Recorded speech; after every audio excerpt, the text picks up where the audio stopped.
If you could speak to the staff at Charlie Hebdo, what would you say to them? I don't know what I could say. I would want to hug them, and I would want to tell them that they do have the strength to carry on, and that they have an obligation to carry on, and that now they actually have more responsibility than they had before. Did this sort of the specter or these realizations affect how you or your colleagues approached or thought about your work ever? There was an ongoing discussion about whether or not we should pen an op-ed by Muhammad, which would then show his image. And the idea for the op-ed was, I'm okay with my image being shown here. You guys don't have to kill anybody. And there was a lot of nervousness about it. I don't think so much because many people were concerned that gunmen would storm the editorial room, although now, maybe understandably, they would be, but because we wanted to always make sure that we were making a real point that had to be made.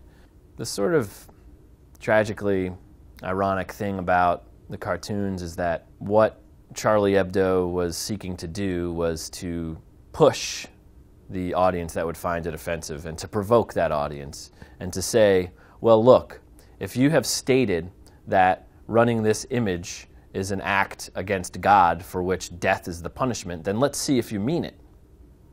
And they saw, very tragically, that they did mean it. We've now seen the worst thing that can happen in response to comedy, and that in itself is a sort of comedy. A very tragic one, but this won't chill extreme comedy or satire in any way. It'll just make it stronger.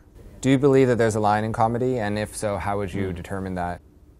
There's no line in satire that you ought not to cross. It's all about taste, it's all about the target, it's all about what your intent is and what your commentary is. If you go into an editorial meeting or sit down to write a joke with a list of topics that you should never write about or think about, then you may as well give up. You may as well break the pencil or throw your laptop out the window. There's no point. The entire purpose of satire is to push the boundaries of what we find acceptable as a society, to push and challenge the people who are in authority and in power. And if you go into it self-policing immediately, then satire has lost all of its power and all of its purpose. Was there ever a moment where you actually felt as though your safety as somebody who works in satire or those of your colleagues was in danger?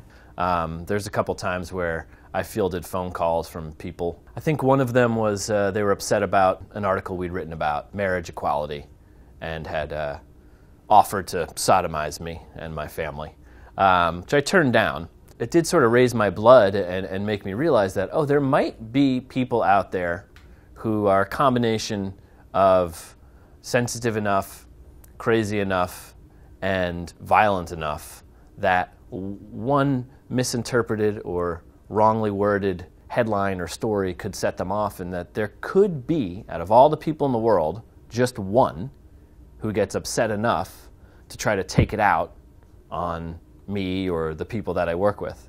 It's so much different than it was 2 days ago, because I could have found them tasteless 2 days ago, but now my opinion about it is, well, while I may not necessarily defend the cartoons themselves, we all have to defend the right of the cartoonists to make them without threat of being killed. But your right to religion stops exactly where it interferes with somebody else's right to life. And at that point, I'm completely with the editor of Charlie Hebdo. I don't care what you find sacred or not sacred if it's that versus my life.